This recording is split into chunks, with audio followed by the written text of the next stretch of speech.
Good afternoon. Hildegard Aguinaldo, Darius Anderson, Arnaldo Avalos, here. Jeffrey Baum, Here. Connie Conway, Here. Amy Costa, Here. Tom Epstein, Here. Jolena Grande, Here. Pamela Haynes, Here. Jennifer Perry, Mon Fawn, Here. Bill Rawlings, Here. Valerie Shaw, Blas Villalobos, Alexander Walker Griffin, Alexis Zaragoza. Here. Thank you. And please note that Member Conway is here and very alert.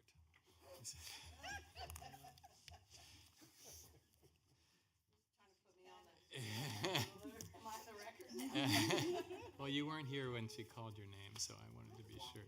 Yeah. Oh, you are? Okay. It's time for the Pledge of Allegiance. And in honor of Veterans Day weekend, Member Villalobos. Pledge allegiance to the flag of the United States of America and to the republic for which it stands, one nation, under God, indivisible, with liberty and justice for all. Okay. I do have a president's report, and I just want to start by saying that we are removing an item from today's agenda. Item 2.9 has been removed by the North Orange County College District, and they will resubmit it for the next meeting. I wanted to start by first of all congratulating our newly elected governor, Gavin Newsom, the re-election of Javier Becerra as Attorney General, who've been a great ally of ours in our various lawsuits, the new legislature, and to thank Governor Brown for his tremendous support of the community colleges during his entire 8 years. We really appreciate it, and we've achieved a lot and have a lot more opportunity because of his longstanding support. Of course, we've had these disastrous fires that have affected a bunch of our colleges, both in Southern California. The Moore Park and Pierce colleges have both been severely affected. And in Camp Fire in Butte, there's been a lot of impact to the faculty and staff and students of Butte College. Many people have lost their homes, and the foundation of the California Community Colleges has reinvigorated a disaster relief fund for the college communities in both of those areas, and encourage you to look at their website and make a donation if you feel comfortable doing that. Another thing I wanted to mention, and also of course, in the Ventura area in Thousand Oaks, there was the horrible shooting at the club where several students and former students, I think 4 in total, of the community colleges were killed in that event, and making it a particularly horrifying week for the people who are suffering both the fire and the shooting.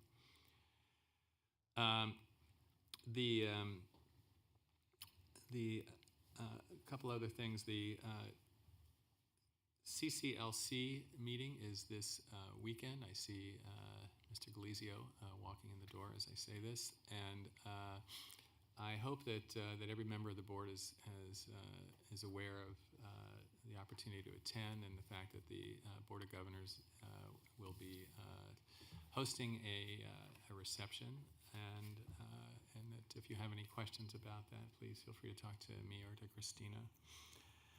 I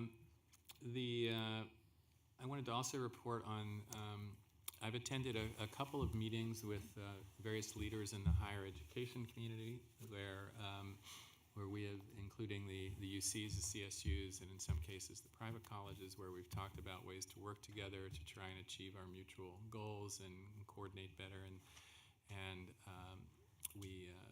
I think that those are good opportunities for us to share ideas, and those meetings will continue and hopefully present some ideas to the new governor.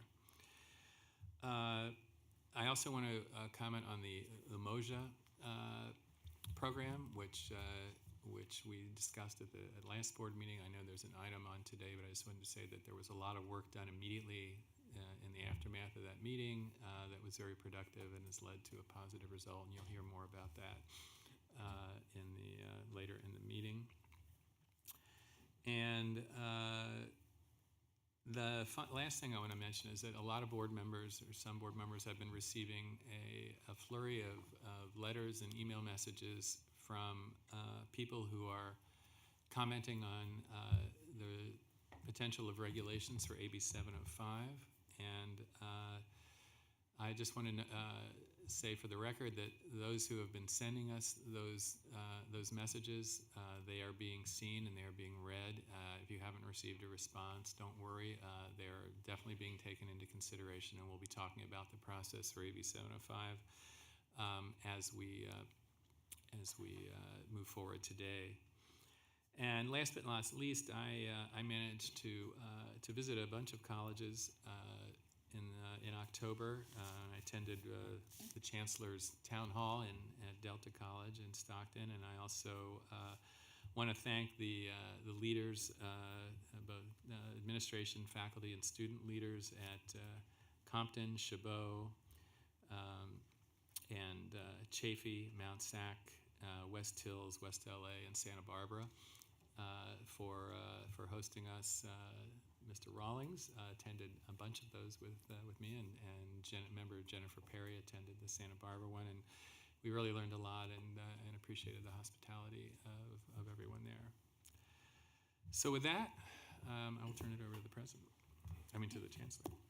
Thank you, Board President Epstein. I have a few updates and a few comments that I'd like to make, and I'd also like to begin as well congratulating Governor-elect Newsom. He has certainly been consistently a champion of the California community colleges, and we look forward to working with him and his team on the next chapter for the California community colleges. I also want to congratulate Lieutenant Governor-elect Kounalakis.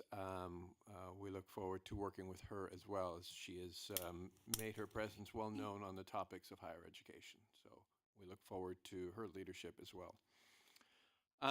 Let me begin by commenting on some of the devastation that we've witnessed in the state, and particularly as it relates to the California community colleges. First, let me begin in Northern California. As was mentioned, I don't have to tell anybody in this room the devastation that we've seen from the Camp Fire, particularly to the town of Paradise. We know that it's claimed at least 42 lives thus far. We were very fortunate. I want to say thank you on behalf of the entire system to all of the first responders and firefighters for successfully defending Butte College from the flames. There was a lot of work done to ensure that college was not damaged, so I want to say thank you on behalf of us all in the system. Unfortunately, though, the fire did have a significant impact on the faculty, staff, and students of Butte College. To date, there are approximately 138 faculty and staff who have lost their homes. There are significant numbers of students, although we have no firm estimate yet how many students were impacted at Butte College. And through it all, Butte College continued to serve as a staging area for first responders to that community. So I want to thank the entire college community for all that they have done through this very difficult time. And we will certainly be doing anything possible to support Butte College as it recovers from this devastating fire. In Southern California, we have been seeing the Hill and the Woolsey fire continue its path. We know that it's claimed at least 2 lives. Moore Park College continues to be closed. Pierce College was closed and has reopened at this point. And of course, Pierce College continues to be a shelter for both people and for animals. That is a very, that area has a lot of animals, not just pets, but horses and all sorts of animals and livestock. And Pierce has opened its doors to anybody and any animal that has been displaced. And of course, that fire broke out soon after we saw another devastating shooting, this time at a very popular hangout for college students in Thousand Oaks. We know that at least 12 people were killed, and among them was Moore Park College student Noel Sparks, age 21, Ventura College student Blake Dingman, also age 21. We also had former Moore Park College student Telemachus Orfanos, age 27, and former Santa Barbara City College student Mark Mesa Jr., age 20, who were also victims in that shooting. So it has been a very difficult week for the California community colleges. It has been for the entire state of California. And again, I want to thank all of our colleges for being the first to step forward and support their communities and the students throughout these very difficult times. As was mentioned, there is a GoFundMe page for anyone who would like to donate. We have sent it out in both messages from the Chancellor's office, as well as highlighted it on the website. We encourage anybody who can to help support the students and members of the faculty and staff of those colleges affected.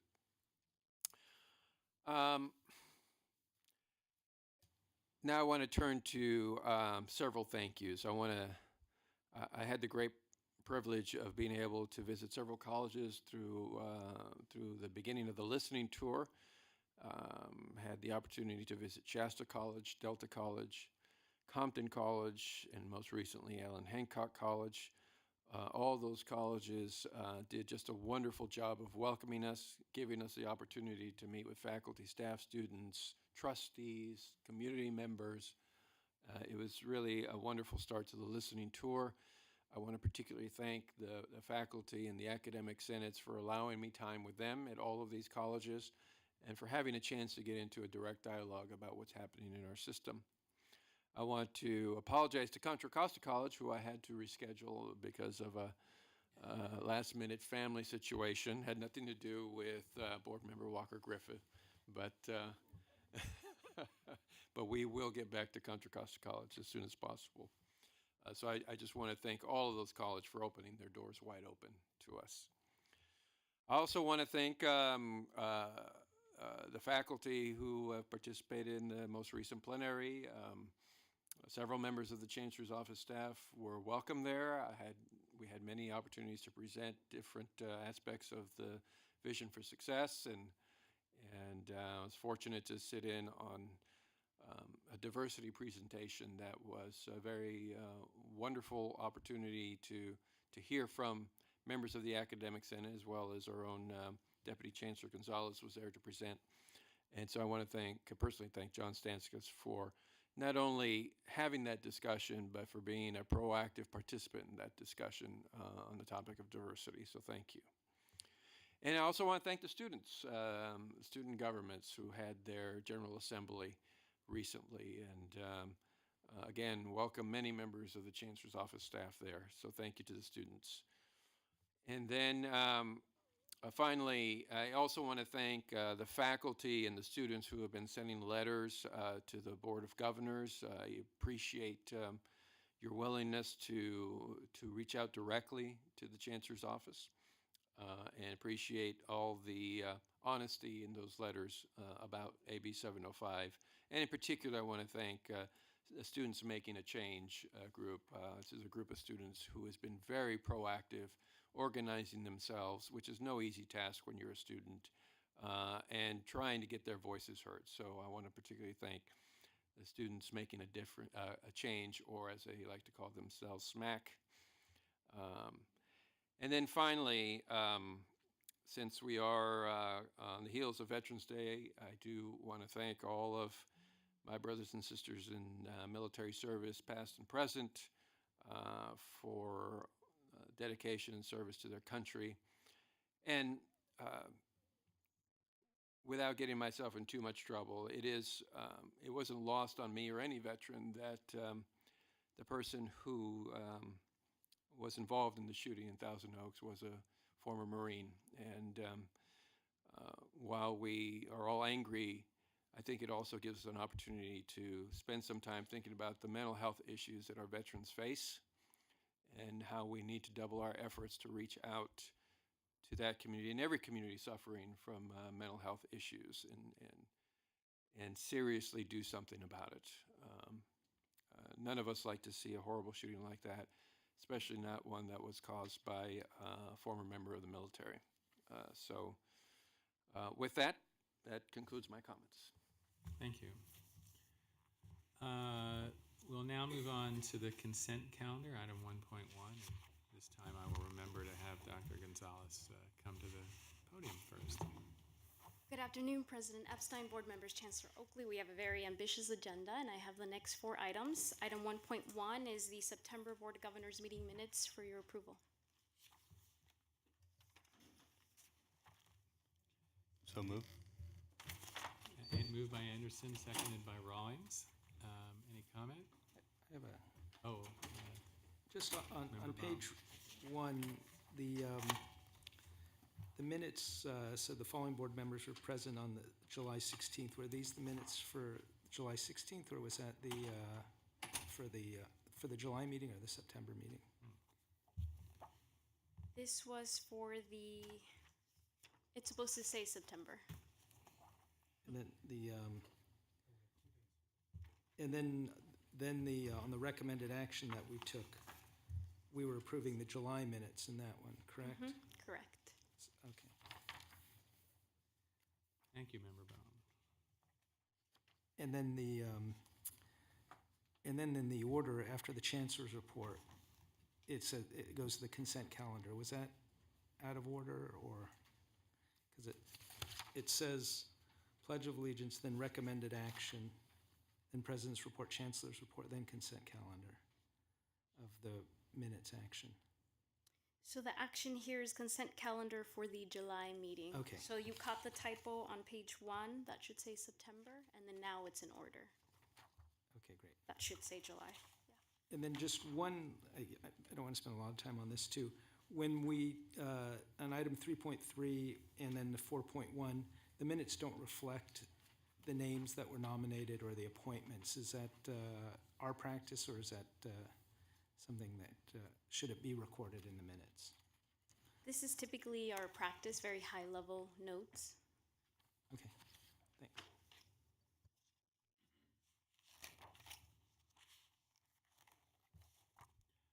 Okay, so we need a revised motion with the So moved. changes. Anderson and Rawlings again. All right, any further discussion? All in favor? Aye. Opposed? Any abstentions?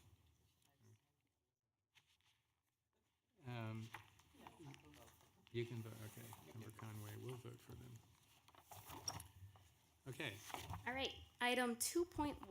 So today you only have 2 contracts and grants. And then what I would like to do is to then also speak about item 4.4 and invite Executive Vice Chancellor Hope to join us.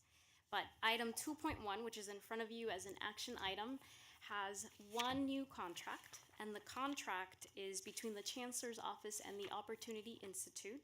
To fulfill a legislative intent, our office was provided non-Proposition 98 funds, so that was a typo that was corrected online, to begin a new project to develop a leadership institute to assist campuses with serving incarcerated students. The program took a little bit longer to develop and to begin this contract with the Opportunity Institute, but we are ready to move forward, and so the legislature reappropriated the funds in the 18-19 budget. And the second item that is in front of you is a grant augmentation. It's an augmentation because it was reapportioned funding in the 18-19 Budget Act, and the item that was in front of you in May could not have anticipated that we would have been reappropriated the funds while we had asked for them. It had not happened at that point in time. Now our IEPI division has the funds, and we would like to apportion them to the system.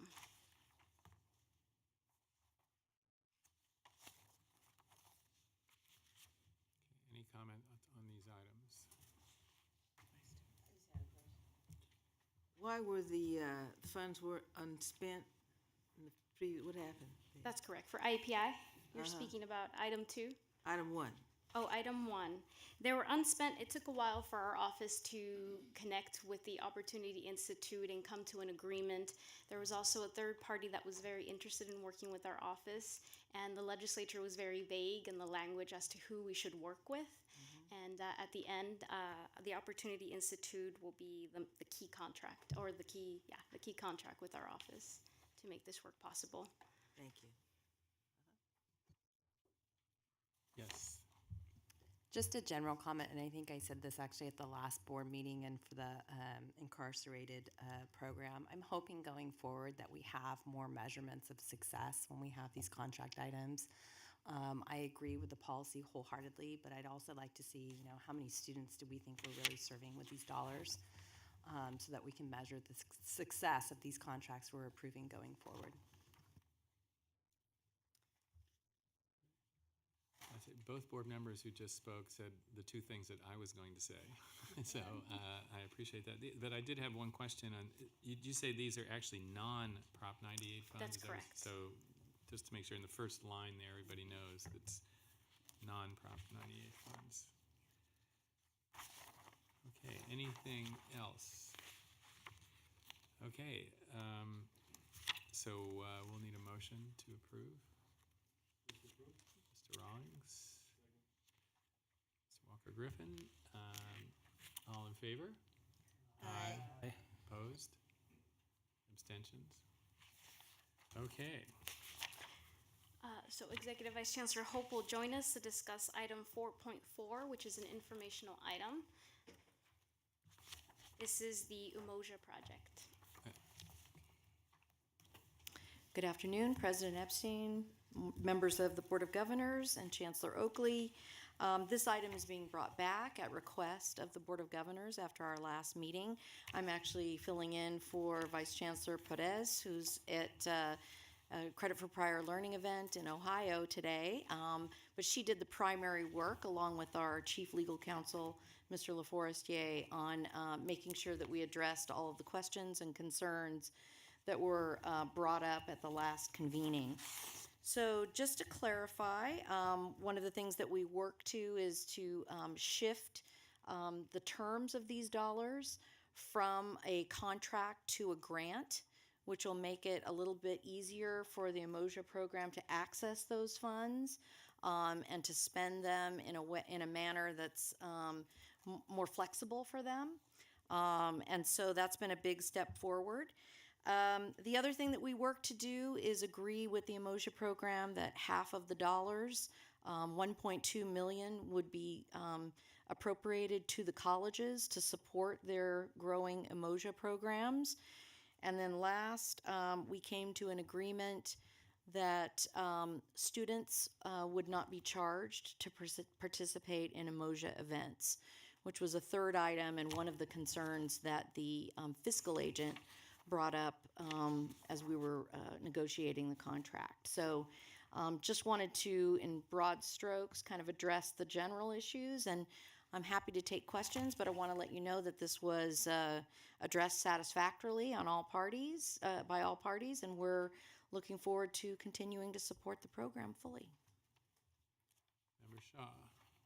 Yes, I want to thank everybody for working so hard to resolve this particular problem. But I do want to emphasize the fact that at our last meeting, it was mentioned that the Umoja program had funds that were unspent also. And like the previous item that we just talked about, they did not spend the funds because they did not receive the contract until May. So it's real hard to spend the 2.5 when you have 40 days to do it. So that was the reality of that situation.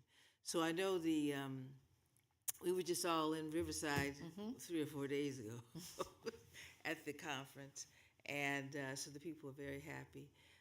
The students were happy. It was a wonderful conference. And I want to thank you, Laura, and everybody who worked hard and also the president, to make this situation move forward. Thank you. Anybody, any other comments? I'm good.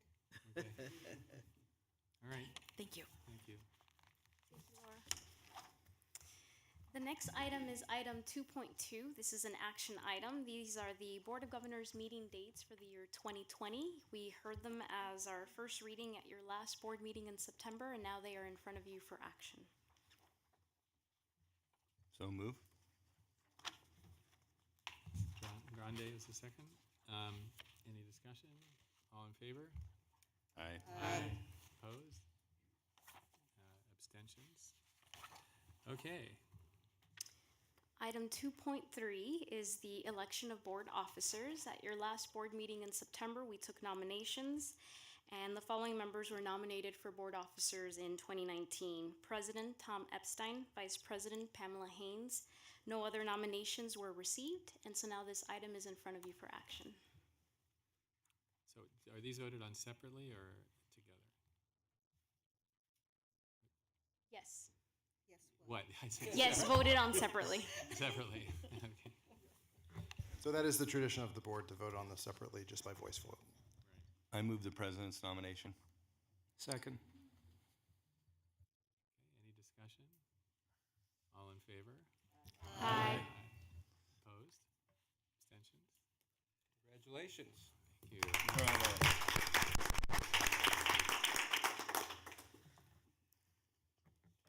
Okay, no, we have the vice president. I move approval of the vice president. Second. Okay, second by Conway. Any discussion? All in favor? Aye. Opposed? Abstentions? Congratulations.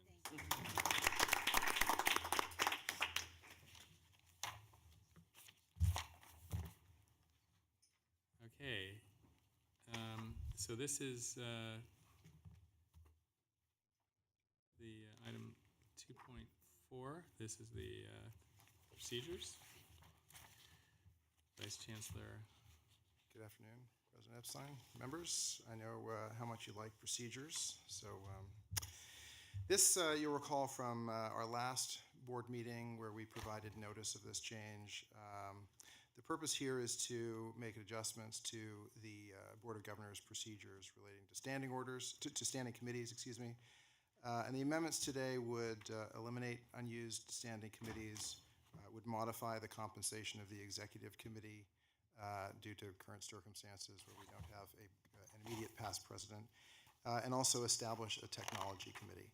So we're asking for you to pass a resolution adopting these changes to the committee provisions, which we discussed at our last meeting. And then this is also an opportunity for the president to appoint members to those committees, if he so wishes.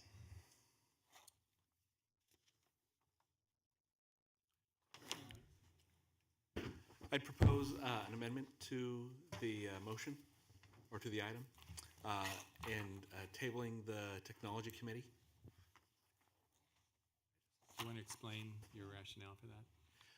Yeah, so the technology committee itself, we talked about earlier in the year about providing some guidance and oversight with the data systems conversion that was going on, and being able to have a closer handle on like system-wide changes that were happening within the office. That may be better served as an ad hoc committee for now, particularly in that we have a telecommunication technology advisory committee that is college-facing, that is helping give some guidance to the colleges in that regard. And I think before we do this, we'd want to really have a clearer scope about what the technology committee would do, and also give us a chance to take a look at the Telecommunication Technology Advisory Committee, TTAC, and how we might have a board subcommittee that would complement rather than replace TTAC.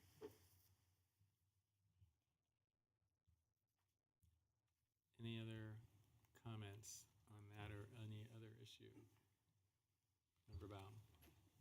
Does holding the committee, tabling it for now, prevent it? I mean, shouldn't we just establish the committee and then decide whether or not to appoint to it, so that we have that option? Well, as I understood, Member Rawlings' point, you thought it might, were you advocating that there not be a standing committee of the standing technology committee, but in fact instead have an ad hoc technology committee for now and all into the future, or what? Yeah, could you please I would think clarify? in the immediate term, I think at least an ad hoc committee would be necessary. Although I don't know that we've taken the time to explore the purpose and function that we would have for an ongoing standing committee of the board itself. And so I'm not clear about how much need there is for the ongoing committee, but I do recognize that there is a need for an ad hoc at least. Vice President Haynes? So an ad hoc committee is, to my understanding, is one in which it has a beginning and an end.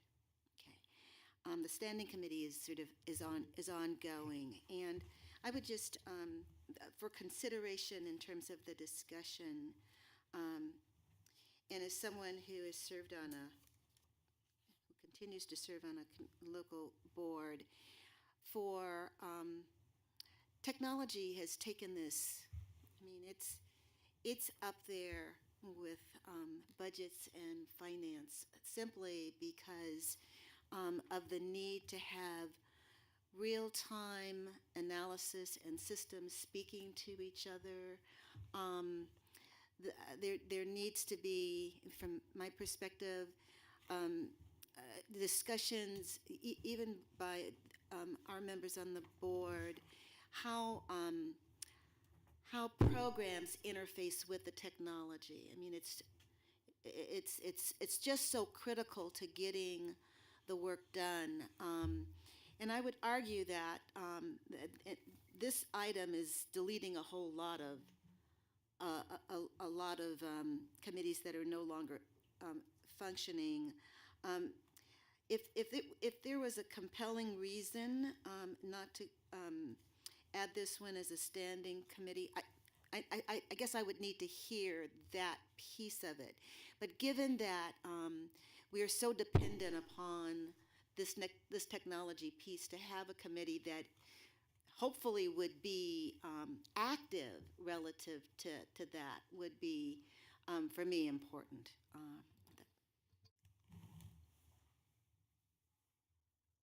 Member Anderson? In conversations with the president, we've talked about defining the scope and actually looking at what the technology committee is going to do. Maybe, Member Rollins, if we were to go ahead and establish it and then take a look and define the scope afterwards, and then, if we need to go ahead and amend it at that point, but I think we do need, per our conversation, to go ahead and move forward. I'm okay with that. Okay.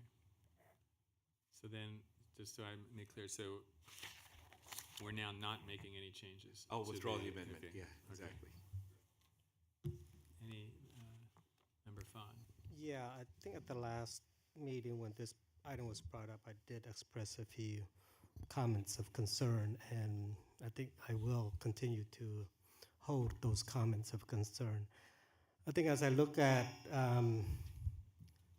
similar boards, whether they be regions of the CSU or even at the local boards, they all, granted, we're different, but each of these public boards has several committees, and they serve the purpose of dissecting a particular issue so that it could be brought forth to the full board for consideration. And the intent of abolishing all of these committees kind of, in my view, philosophically, send the notion that we're not wanting to dive into certain topics that some of these committees probably provide a space or an opportunity to do so. So as proposed, I probably may have to cast a vote of opposition. Though that I recognize that this is my first time ever casting a vote of opposition on this board. So I don't do this lightly. But I think out of principle and to some extent out of practice, that would be my vote if the vote is called. Thank you. Member Baum. How do we respond to some of the intersegmental committees that have existed? Because if I remember appointing Member Haynes, and Member Belinsky and others to this joint advisory committee on career technical education. Is that not, that's a different one? That's a different one, yeah. Okay, so this just as our own committees, and then we'll use our procedures for other committees. I think this is a good move to clean up our operations, and I appreciate the work that our general counsel and others have done to look at a more efficient way of conducting our business. So I'm in support of it. Member Costa. So I want to align myself, I think, with Board Member Rawlings' initial comment, and we're either doing it or we're not. So to me, I just want us to be consistent. If we're deciding that because of time constraints, candidly serving also as the online college governance structure, then I think the way to address that is actually how we agendize our items, which means that a lot of what we do is ministerial. We have to do it by law, but that we allow ourselves for agenda items that allow for broader discussion on headier topics like technology. Frankly, I expressed concern that we were getting rid of the Budget and Finance Committee, which I think is, one of our core responsibilities as a board. And so I'm probably going to align myself and maybe not vote for it, only because I just think that we should be consistent. We either have committees which traditionally would have met the day before the full board met, or we don't. And I think there are other ways to allow us to have conversations within our board structure outside of establishing a committee. Okay. The one comment I would make is that we have dozens of committees that that the Chancellor's office and in some cases board members participate on with the system, and it's very time consuming for the relatively small staff of the Chancellor's office, and with formal committees like these, it's a lot of additional work because of the public meeting requirements and so forth. So I think the underlying rationale for eliminating a bunch of these was, first of all, they weren't being used, and second of all, we weren't sure that that there was staff capacity or frankly board member interest in participating in additional meeting days as part of this board. In part, I think, because of what Member Costa just said about we all now have a great deal of additional responsibility with the online college. So this was their attempt to try and minimize the number of committees, but not eliminate ones that were particularly relevant. It is a bit of a compromise, and it's not set in stone. We can always revisit at some point. I think if we need a Budget and Finance Committee and there's a inclination and a willingness of people to participate, I think we could go back and revisit that. But at this point, at least I think this was a reasonable compromise on what we need to do. So, and there's no harm in voting no. I voted no a few times myself. So I can tell y'all it's very free. Yeah, it's amazing. Member Conway had to learn how to vote yes when she joined this board. I voted yes already once today. Okay, there any other comments? Any public comments? Do another comment? Okay, can I get a motion? So moved. So moved. Anderson? Yeah. He's the main mover today. Second was Member Baum. I'll second. Okay. All in favor? Aye. Aye. Any opposed? No? One noes. Any two noes? Two noes? And any abstentions?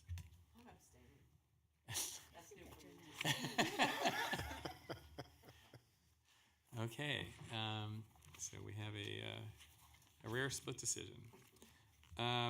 Okay, moving on. President Epstein, did you want to make any appointments today, or is that something you want to think about more? Is that a separate action item, or should it be part of That this? is something that you have the authority to do. Yeah. I have the authority to do it, but must it be done at the moment? It does not. Okay, because I don't think we have a full committee Okay. yet. Member Anderson. Mr. President, to go ahead and work on the agenda that we discussed earlier, wouldn't we have to have appointments to that to be able to do it legally? No, because if it was an already, if we had members on that committee, then we'd be subject to the Public Meeting Act.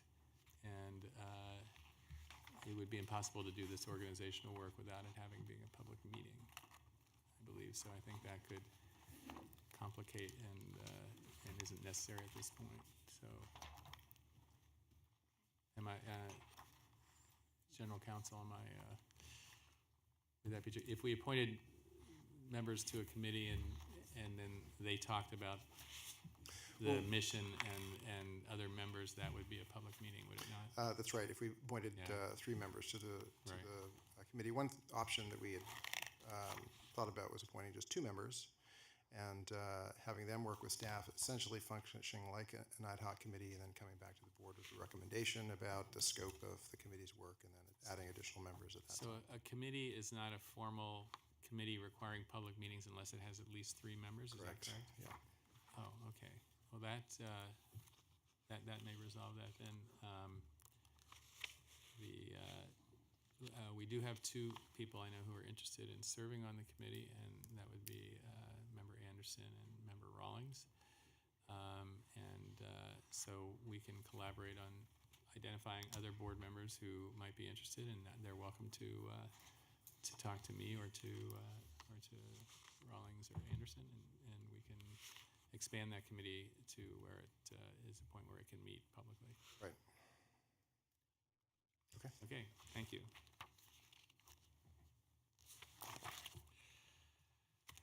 All right, approval of the board budget. President Epstein, board members, Chancellor Oakley. Item 2.5 is the 2018 budget for the Board of Governors. Your standing orders and procedures require the board to adopt a board budget. This item may be new for some of you because you haven't done it in quite some time. But the budget essentially proposes looking at the last 3 years of expenses for this board, and in addition to provide a modest increase for this coming year, and for a total of $87,360. This includes your board stipends and per diems, your travel in-state and out-of-state. What's not included on here are meals. That is paid separately. Because I know that board member Costa will ask me this question, what have we spent to date? Between July 1st of 2018 until October 31st of 2018, you have spent 35% of this budget so far. That's about $30,500. There are a few caveats, right? You've also done travel in November. You will go to the league, and that's also part of this. And board members also have 60 days to submit reimbursements. So we could potentially still have some reimbursements from October. But 35% at this point in time it's not bad. So that is the item in front of you, proposed for your approval. Member Costa. You guys are shocked I have a question. No, I have a question. If, a lot of time in budgeting, if somebody comes in under, you might utilize that funding for something else. And so I'm just wondering if we as a board come in under based on some of our travel policies, what the budgeted amount is, kind of on the natural, what happens to those dollar amounts, and could we apply it to something that more directly benefits students? That's a great suggestion. With fiscal, the transition of different agencies, I think for us, we are tracking these internally. This modest increase is also accounting for all the travel that you've been doing for the online college. So while it is a great suggestion, I don't think that will happen this year. And I am new, so I don't know what has happened in the past, but I can tell you that even with this specific budget that we had laid out in front of you, it will be challenging for us to stay on track with all the additional travel that you'll be doing with the online college that is currently being paid for out of this budget. In the future, the intent is that you would get reimbursed, but that's not happening so far. Shouldn't the online college and the 120 million be paying?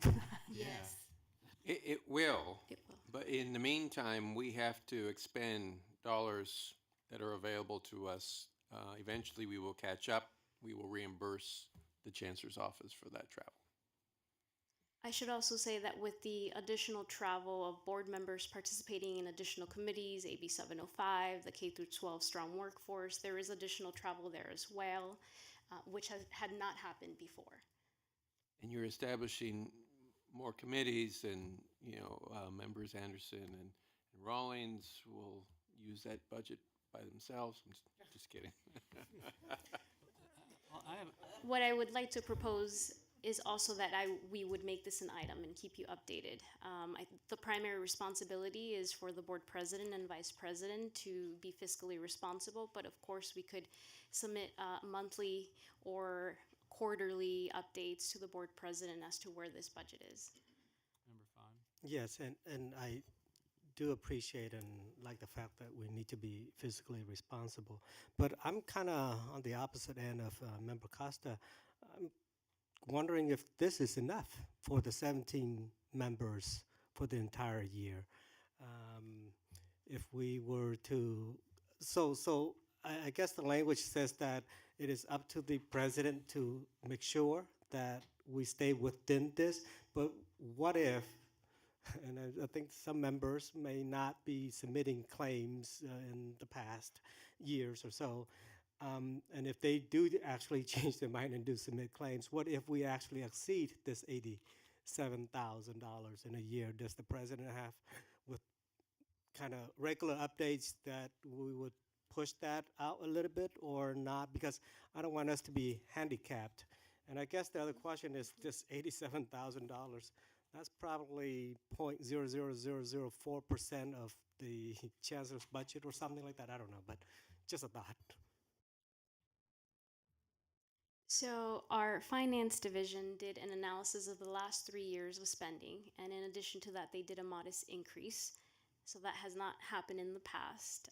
In terms of reimbursements, this board also 2 meetings ago passed new regulations to ensure that we could predict cost and did say reimbursements within 60 days, you must submit receipts. The reason for that is because we had board members who were submitting reimbursements 2 years later, and our fiscal budget has already closed, right? And so it would have to come out of a new budget. So in terms of reimbursements, what we would like to do is propose that we give our board president monthly updates. At least it'll be difficult, they may not be accurate, but monthly updates as to where we are, and then we can go from there. Vice Chancellor Osmena, you look like you were getting in position to comment. Not to prolong this. So I think the question is, where does this money come from? We have an item in the state budget that's for the chancellor's office. This is a subset of that budget. And so to the extent that you go under, then those monies are available really only for chancellor's office functions. To the extent that more money is necessary, I think we'd bring a revised budget to the board. It would come from other positions, other activities in this building. I have a comment. I don't think the online college expenses should be part of this at all.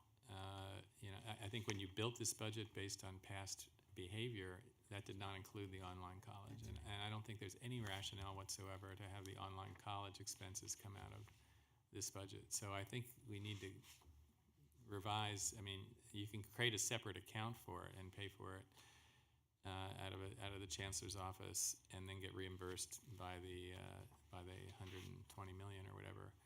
But I guess it would be the 20 million. But I think for the purposes of our board meetings, this budget should exclusively deal with that. Member Costa.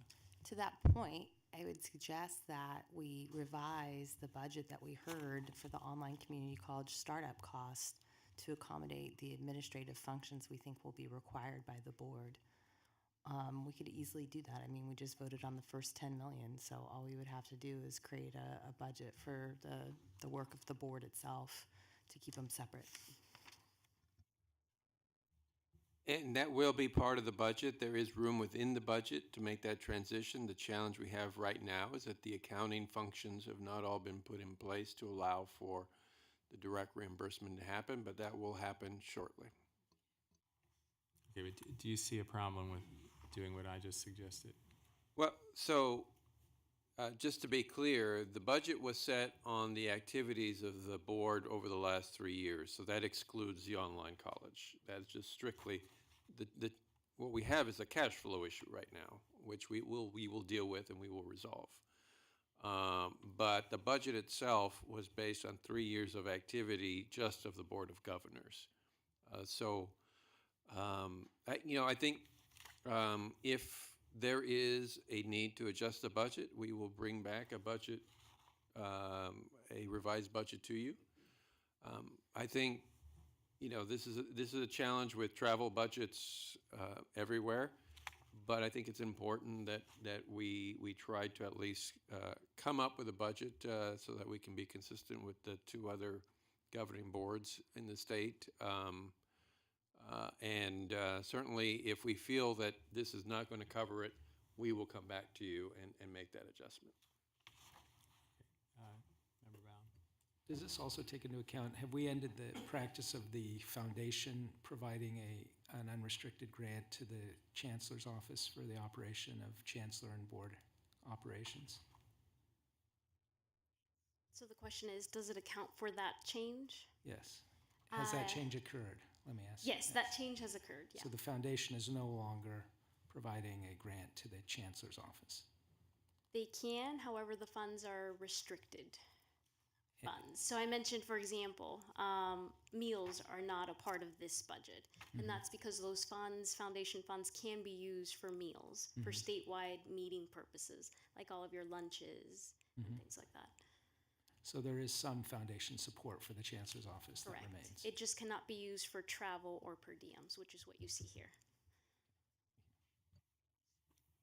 Okay. Just to clarify one last time, though, the expenses that are going to be charged against this $87,000 are going to be exclusively Board of Governors expenses and not online college expenses. Is that correct? That's correct. That's what we're working towards. Okay. Member Anderson. Is there a large number of expenses that are online college? I mean, all of the board meetings thus far have been doubled up with our meetings here. Is there a pro rata share that's then being allocated based on the number of hours or something like that goes to the online college versus the Board of Governors? So the only meetings that you've had are when you have joint meetings of the full Board of Trustees and then when the executive body meets. So your travel for those meetings, we don't have a pro rata, not yet, because the online college has no way of reimbursing you or paying you your travel. But the intent is that we would go back in time. We have been keeping track, and that for meetings like this, like today, for example, that the online college district and the Board of Governors would just split it in half, since you did half-day meeting today and then half-day Board of Governors. But just so you know, the online college is separate per diem, and so board members like who attended this meeting today and the online college meeting this morning are entitled to 2 per diems, and in fact it is not, so that those are separate. That's a separate online and college expense. And then the executive committee has been meeting regularly in between meetings too, so there's been a little bit of but those have been at both ends of the state, so the travel hasn't been excessive. And so anyhow, there's a modest amount. I don't think it's going to break anybody's bank, but there is something. Okay, so thank you. So I truly understand trying to get a handle on on a realistic budget with some parameters. We can call them guardrails on both sides to make certain that we are spending the public dollar appropriately. So I say that, but I do have, I'm a little bit confused. So I do have a question, because within the body of some of the changes, one of them was a total of 5 days for, and I think that was specific to conferences or, and so, I'm not certain how that will be determined. So for example, okay, so let me just say this. Okay, so for example, the CCC is having an annual conference. It is multiple days. We are sponsors of it, and so there is one evening that is a reception. So is the expectation that for purposes of some of these multiple day events, that there's expectation that as a board member, we would come for a particular day, if we wanted to try to make certain that we stayed within the 5 days, we would allocate one day for that. Or if we stayed for a conference or whatever, that would be, let's say, 3 days, then we're down to 2 days. Am I understanding that piece of it?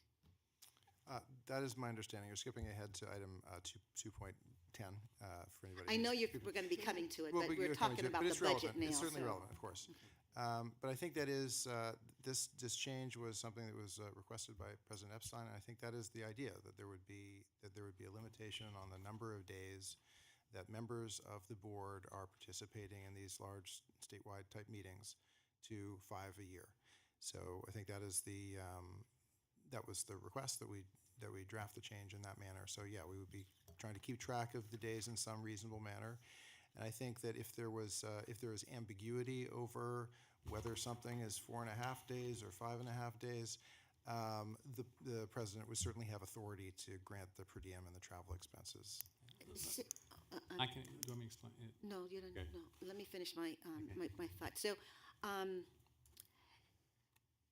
So there's a couple of things, and I'm not really speaking on behalf of myself, because the CCC, I'm a member of my local college has always supported that. It sort of stands outside, and there are a couple of other conferences. But I just want to make this observation from the vantage point of our new members who really, there's two things, who really want to try to find out about these different organizations, may want to sit in on parts of the conference, build relationships. One day may not be enough, especially if they're trying to allocate days. The other piece of that is it would be helpful, I think, for all of us to have the calendar of conferences and events. I think that there is some value in going to the academic Civic Conference. Maybe, certainly not necessarily for 4 days or 3 days, but that the members, as they're looking at trying to find out who are all these players, there is sort of value in doing that. And I don't know, allocating 5 days in a year, in a fiscal year, there needs to be something that is maybe a little bit more flexible than just nailing down 5 days. So I just wanted to can I say that. clarify then? So Yeah. 2 meetings ago, you adopted new regulations for your board travel and per diem. So there's 2 different areas Procedures, with some not procedures. regulations. Sorry, procedures with some discretion. The 5 days only impacts your ability to get a per diem, travel, and accommodation. So it makes a distinction. You get a per diem for anything that is a board meeting, Board of Governors meeting or committee. You also get per diem and travel for events sponsored by the Chancellor's Office or the Foundation, so they do not count against your 5 days. And then you get 5 days of per diems with accommodation and travel. Then there's a whole other section which you also adopted, which will only reimburse you for your travel, meaning no per diem. And under that section, we do allow the Board of Governors, as you adopted it, to go to district board meetings, Board of Trustees, visit state and federal legislators, and that gets you your travel and accommodations. And then, of course, there's also a section for visiting colleges. So when you do any of those activities, you get travel and accommodations, but not a per diem. So the 5 days only applies to the per diem. Does that clarify? Let me clarify, since I was the one that kind of wanted to revisit the procedure there, is when I looked at the budget and we talked it through and I found out what the underlying data was in the budget, it became apparent that if everyone were allowed to go to 5 conferences, we would blow the budget out of the water.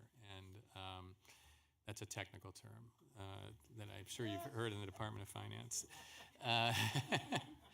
And so that's why I recommended and why we're proposing for adoption today to limit it to 5 days. That under our best estimate at how people will use it would fall into the budget number that we have.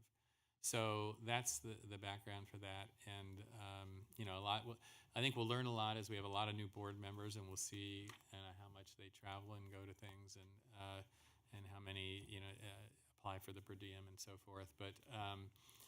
But this is our best attempt to stay within this number this year, and then obviously we'll have to see what the experience is, and we'll revisit that when it comes up. But Member Anderson? if I'm hearing this correctly, that's the guidelines, but the president has discretion to go ahead and to overrule the guidelines or to go ahead and ask for incremental budget dollars, correct? Okay. Yeah, and the authority to. So I'm not sure why, Mr. President, you did this, because it really is irrelevant. Well, but that's okay.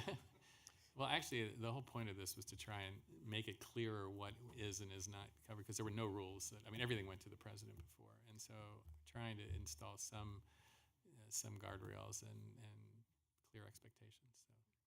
Could you send out a list of those clarifications for everybody? I'm sorry, just the individual things that are covered and not covered? Yeah, so it's in that item on a separate- 2.10 today. Yeah, under separate signature, so that we can all have it. Sure.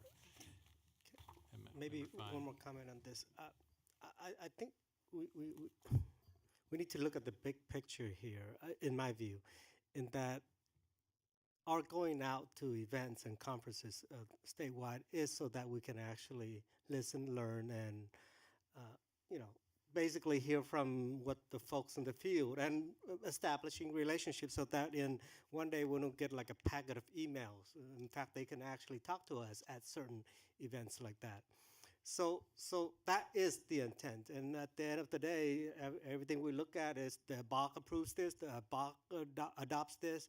So her role is rather important. And I don't want us to be tied down to $100 per diem and things like that.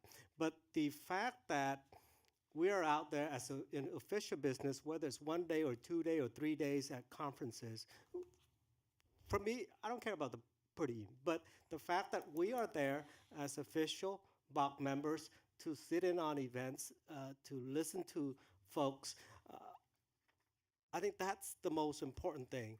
And if we know that, if you're there for 3 days, your hotel accommodation would be only paid for 1 night, then at least that's what I'm seeing, that the travel is limited to 5 days, including per diem and accommodations. Am I correct in that?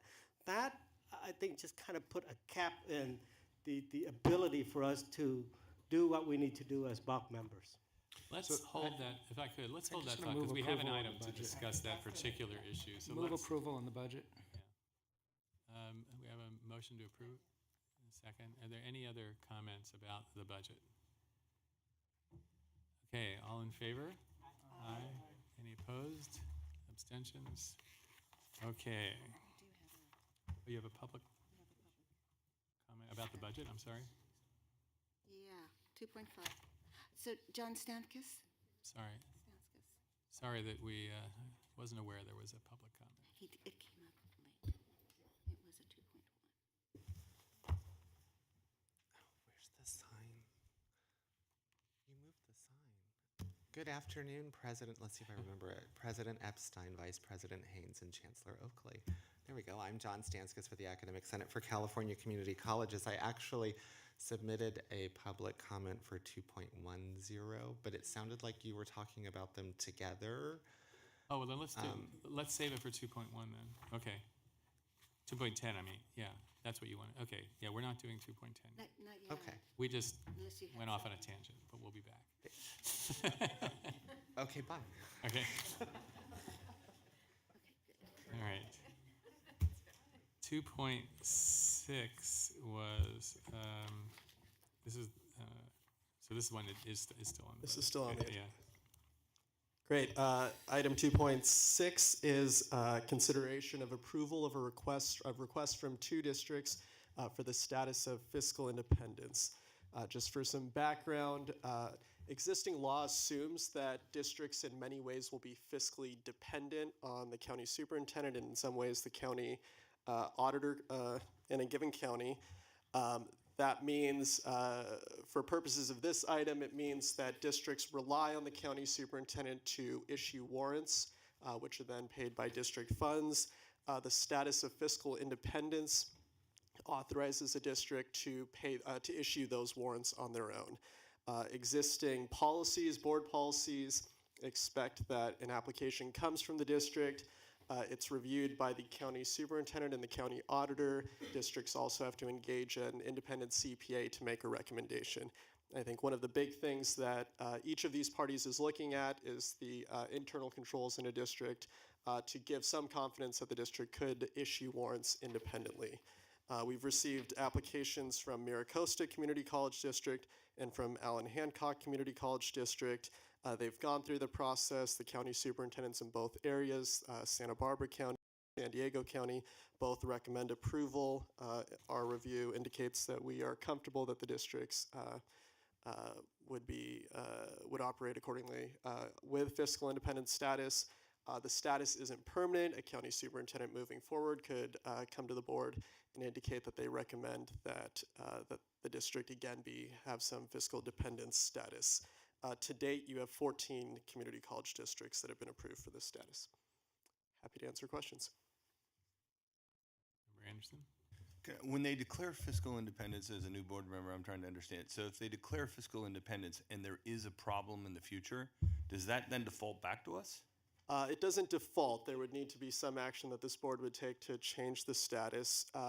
It doesn't change their obligations to have annual audits and other compliance procedures that our office reviews on an annual basis. So we would have evidence, and I think we would be able to, we certainly would be able to track for you all and do so with the other districts on whether we think that there are concerns with internal controls and other processes at the districts.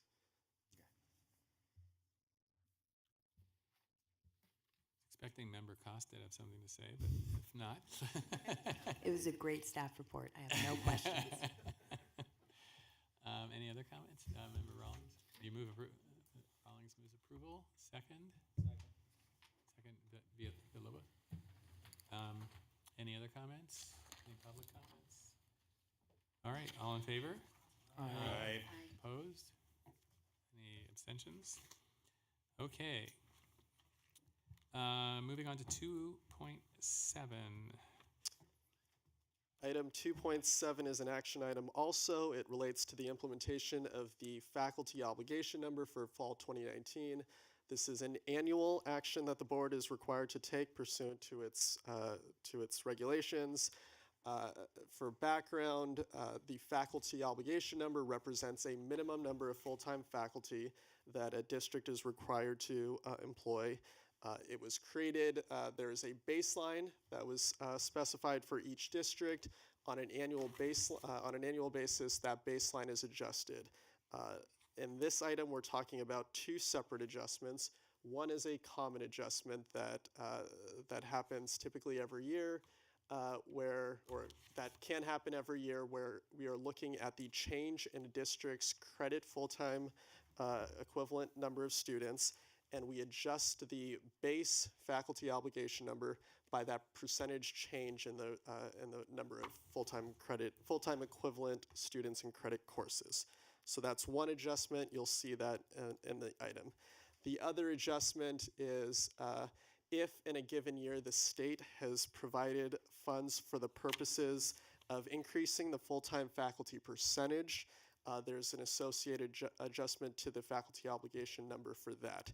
And essentially the way the state calculates that pursuant to existing regulations is we take the amount of funds that a district received from that pot of funds for those purposes and divide it by a full-time faculty replacement cost. It's essentially the difference in the cost of a full-time faculty member from the part-time faculty member compensation.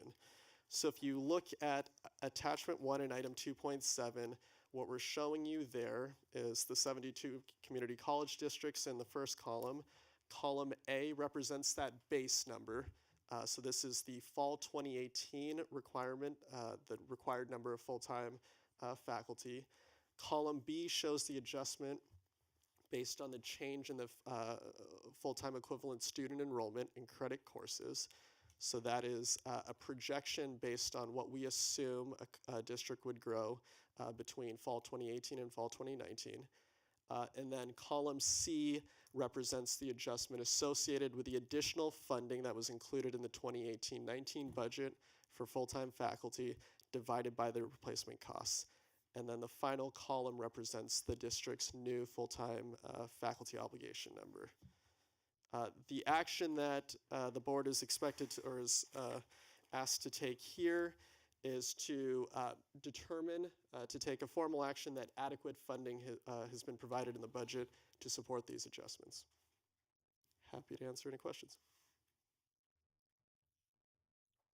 Member Costa. In the staff report, there's a note that the chancellor's office has expectation about the number of diverse faculty that will be hired as part of this calculation. Can you talk a little bit more about how that will be communicated to districts? Happy to defer to Chancellor Oakley. I would just say that we have been, I think one of the clear messages from our office has been this is an opportunity to increase diversity in the faculty, and so we've been trying to embed that in our messaging. We've included it in the messages we've communicated to Consultation Council. But yes, just to echo Vice Chancellor Osmeña, we have repeatedly translated that message, both at Consultation Council to the field in messaging about the budget. We currently do not have a mechanism to hold the colleges accountable. We are continuing to look for mechanisms to do that, and we'll work with the legislature and the new administration to see if there are ways in the future that we could do that. But that is certainly something that we are keeping an eye on and asking the boards of trustees particularly to take that into consideration for their planning on the use of those funds. In addition, just as an aside, we are revisiting a proposal that was brought forward to consultation that would take another look at the fund and how it's calculated. There are a lot of reasons why this formula is outdated, and particularly in light of the new funding formula, we will probably be taking another look to see what, if any, changes the system would propose to the fund, and we would bring them forward in the usual process to adjust Title V regulations. Member Shaw.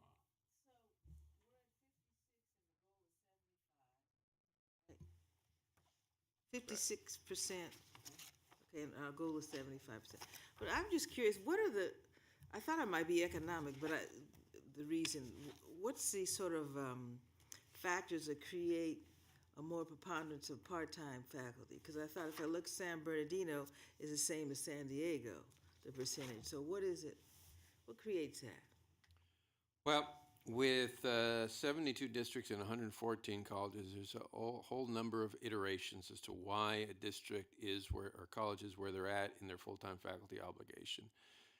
First, it goes back to the history of this number when it was set. There was a baseline set. You could argue that at the time this was set, it was unfair from the beginning. Some districts were set higher, some districts were set lower, and from there, the expectation was that we would begin to add full-time faculty over time. The challenge is just the way the funding formula works in relation to how colleges grow their enrollment, in relation to how budgets grow or don't grow. So, you know, a district like San Bernardino that it's in a more highly impacted community, it's a little bit harder to recruit full-time faculty. In some ways, it may have been struggling with enrollment over periods of time. It has not had the same benefits as another district that has been able to invest more in its full-time faculty. It also depends on how many career technical education programs the college has. So there's a number of things that go into this. That's been our challenge as a system. It's been, although the law clearly stated that the goal was 75-25, the law was not followed with appropriate allocations of resources. So there have been years, many, many years, where there has not been any more resources allocated to grow full-time faculty. We are in a period now that we've had some growth in funding, but colleges are still digging out of a very deep recession. And where a lot of enrollments took hits, they're trying to be careful in how they budget. So, you know, I wish I could tell you that there was one or two clear answers to your question, but it really depends on the district. And I see. when that number was set, what's been their history over the last 20, 30 years, and what their enrollments look like. Okay, Member Anderson? What year was that set, Chancellor? It was on a case-by-case basis with each So AB campus? 1725 was... The baseline's 1988-89. 88, 89, okay. Member Rawlings? So this kind of concerns me a bit, just seeing how many are below 50%. Yeah. And the Chancellor's comments are, I think, exactly my thoughts on this is that it's going to be a district-by-district challenge. But how on earth do these colleges think they're going to make any significant gains in the metrics and vision for success if they have 36% of their faculty as full-time? That is just nuts to me. That we need to have full-time faculty that can be on board with some of the changes we're trying to make, that can really understand what we're trying to accomplish and be there and mentor the adjunct faculty. And if a majority of our faculty by far are adjunct, how do you have the kind of leadership at the colleges to really make the kind of impacts on student success that we're looking for? Just, I really hope that they take the student-centered funding formula to heart and recognize that full-time faculty ratios are going to be a big part of how they address some of those challenges. And I would agree with you, Board Member Rawlings. We are hoping that the Student Center Funding Formula really encourages colleges to look at hiring faculty, hiring the right faculty, hiring diverse faculty. All those will play a pivotal role in student success. There are areas where we are challenged. I mean, we were just at Allen Hancock College.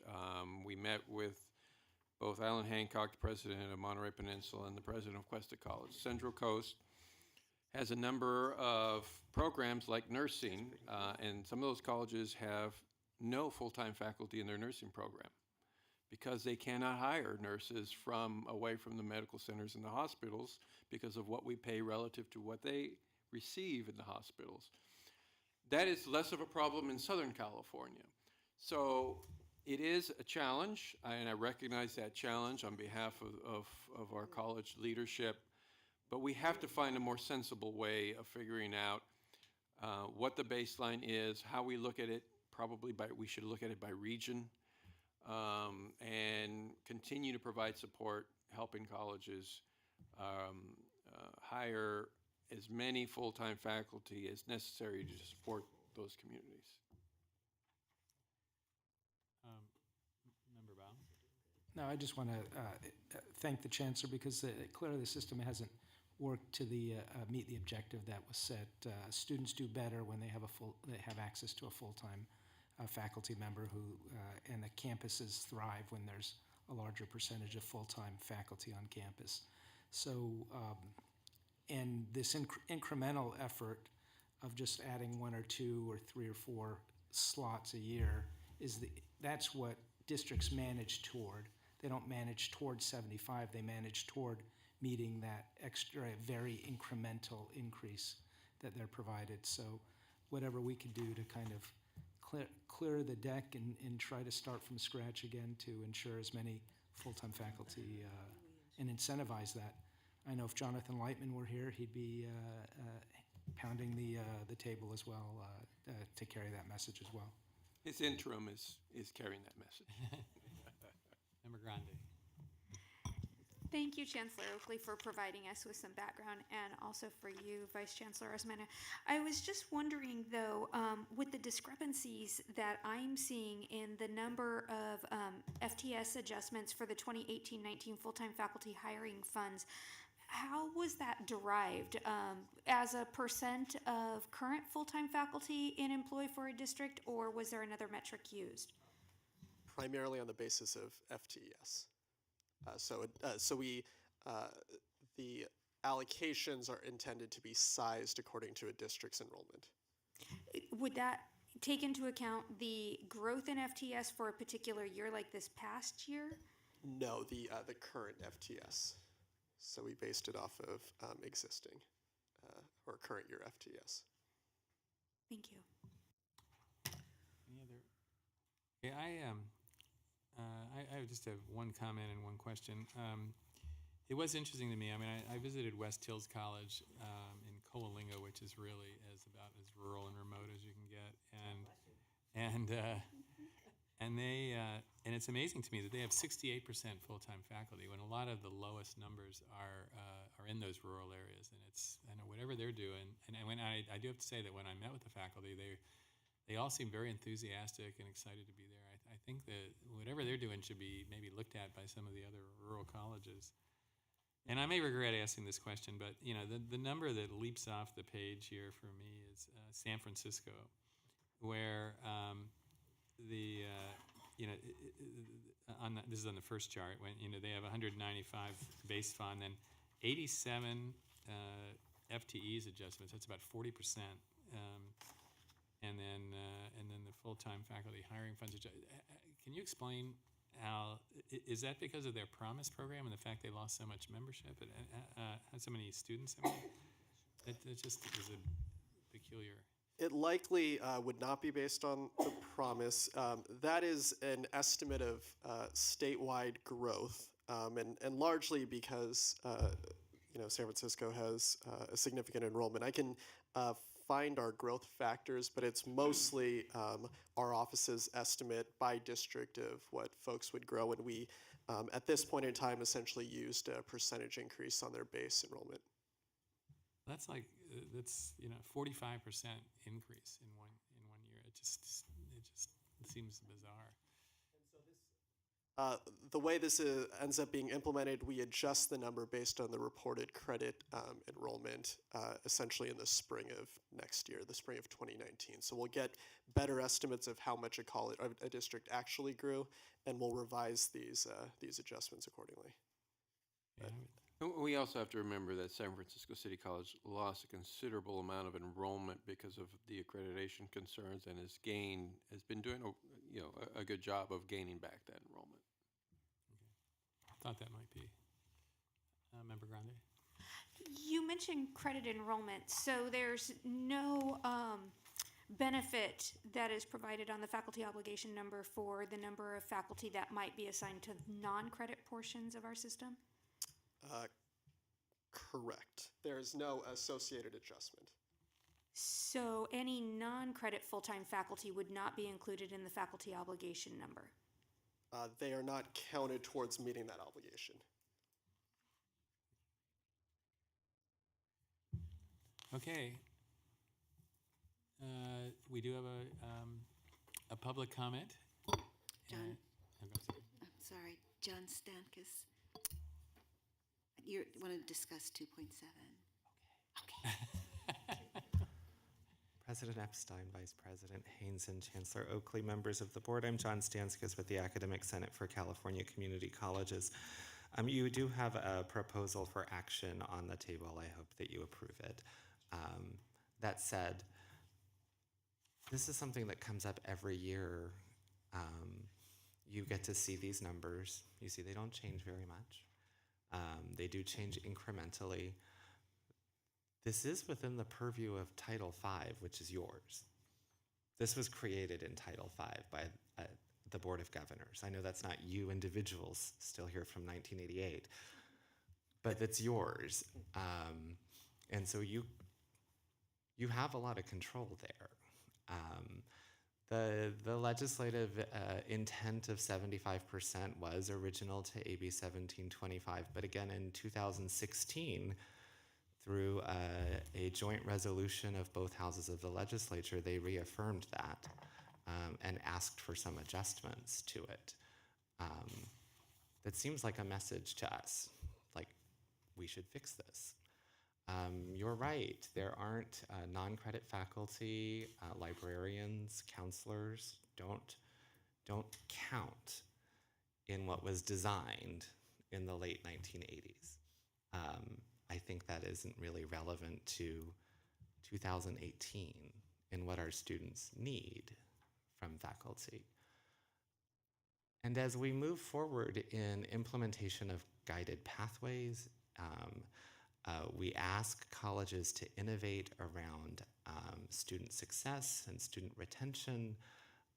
We encourage programs that we expand to scale, and we know they require more people, more faculty to interface with students, that impacts student success and student retention. I think you're seeing in these percentages how thin the faculty are wearing. And how exhausted they are trying to implement something that appears to be designed or theorized based on the idea that 75% of instruction is covered by full-time faculty. And it's not. We expect a great deal of our full-time faculty in California regarding participation and governance, outreach, student programs, a lot more than simply covering one's classes, which is often our expectation of our part-time faculty.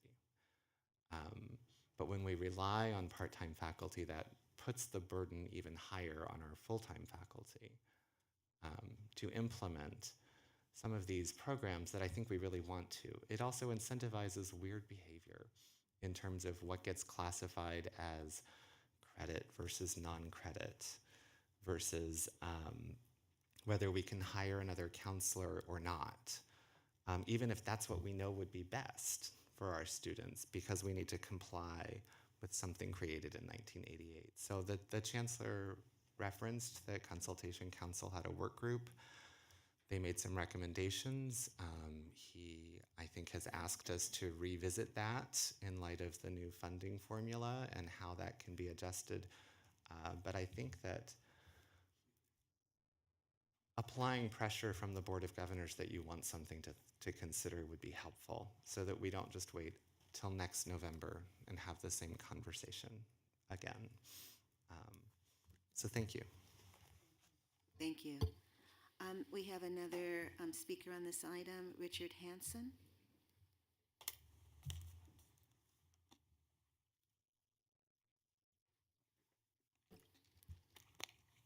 You can just call me Jonathan Lightman. I'm here for FAC. I'm a math faculty at De Anza Emeritus at this point, but I'm back in service now helping FAC get through their search for a new executive director. I don't think Jonathan would pound the table, and I'm not going to either. FAC takes a more multi-partisan approach. So I almost have nothing to say. I was going to say thank you for triggering. That's what this is usually called, triggering the hiring obligation. But I was also, but I was also going to say some other things. But I can thank you for all the discussion that the board has had. It's very encouraging for us, and I would just maybe make an advertisement at the league conference. We're going to be presenting FAC's full-time faculty paper, which makes your argument about the importance of full-time faculty, and really not just full-time, but part-time faculty, through engagement with students, one-on-one interaction that's so vital to student success. And I think the faculty concern is that faculty and numbers of faculty as a strategy towards student success has really been left out of all of the work that's been done since the Student Success Task Force, and including the Student Success Task Force, on which I served. And we were under a mandate, because that was in the middle of the recession, that nothing we proposed could cost anything, no additional funding. So of course, full-time faculty means more funding is required. And so that issue is off the table, but it's really not been included in an explicit way. The Department of Finance would say, well, you're still having trouble with the full-time faculty? Why is that? We've given you so much new money, which is hugely true. And that was the big thing that happened out of the Student Success Task Force, is that the system said service to students, counseling, job placement, all of that was important. It wasn't just students in seats, as we were criticized for. As much as we were always on board with student success, our critics were having a fair game at us. But we fixed a lot of that. But the monies came to the system, to the colleges, in a way that they really were hesitant to spend it on more full-time faculty. I could be wrong, but I believe John Stanskis, it's not correct that the 30 seconds. The counselors do count toward the FON number, but they are not in the numerator of the 50% law. And so that's one of the things that work group is looking at. They're looking at the interaction of the 50% law and the hiring obligation. I'll just say one other thing, just to put this in historical context, and I think I can wrap it up quickly. The FON did start under AB 1725, which was the huge legislation that moved us away from K-12 into higher ed. It made our minimum qual be the master's degree. It also set up this process. There was supposed to be program improvement money. We got it for 2 years. That was 1988. I was hired in 91 at Dianza, and they all told me, you're an AB 1725 hire, because that was that additional funding for program improvement. We got it 2 years, never saw it again. Now we get piecemeal additional money, as we do have this year, for additional hires, but that's very rare. So we need to, I think, engage in that discussion the Chancellor described and move ahead toward hiring more full-time faculty. And another thing that was on the table with that group was non-credit. We don't have it in the current proposal, but maybe if we do get back together again, we can try to figure a way to get that in there. We were given a lot greater mandate for regional training in the non-credit area through CTE. The idea then was to make those programs reflect the way we do our general instruction and include more full-time faculty. Thank you. Thank you. Okay. Do we need to take it? We do need to take action on this. Got a question. Oh, we have another question. It's really just more of a comment. I want to go on record in saying that I do think that we should look at the FON calculation going forward. A lot has changed. It's like the old revenue limits in K-12. You're really operating off of a base that represents a moment in time that's perhaps no longer accurate. That said, and I'm going to preview a little bit that I know we have an informational item about the importance of diversity of faculty. And so if we do revisit this issue, I just want to go on record as saying that that will be something that will be necessary for me to take action because full-time faculty is important, but I think the research is also equally clear that students that have faculty members that they can relate to, faculty members that look like them, are also are required for success. And so if we're going to look at it, I want to make sure that we're including that component in that review. Thank you. Okay, we have a motion on item 2.7. So moved. Member Anderson. Second, Member Rawlings. Okay, all in favor? Aye. Opposed? Any abstentions? All right, moving on. The Foundation Board nomination. It's Connor. Numbers. What number are we on now? What's the number? It's tomorrow? Oh, it's, We are on to item 210, operating procedures. Thank you.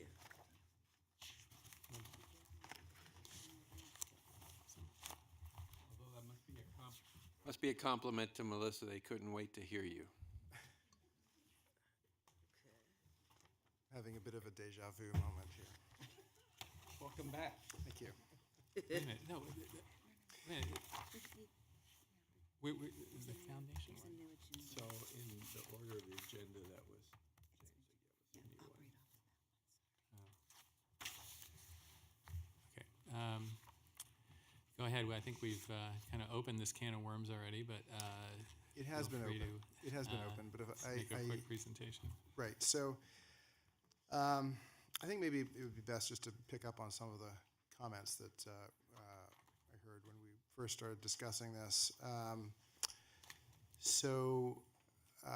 The reason why the President Epstein was interested in adopting a more detailed policy is that there really was no policy before, and it was, I think, felt important to adopt some guidelines that would suggest what appropriate amounts of travel would be for board members.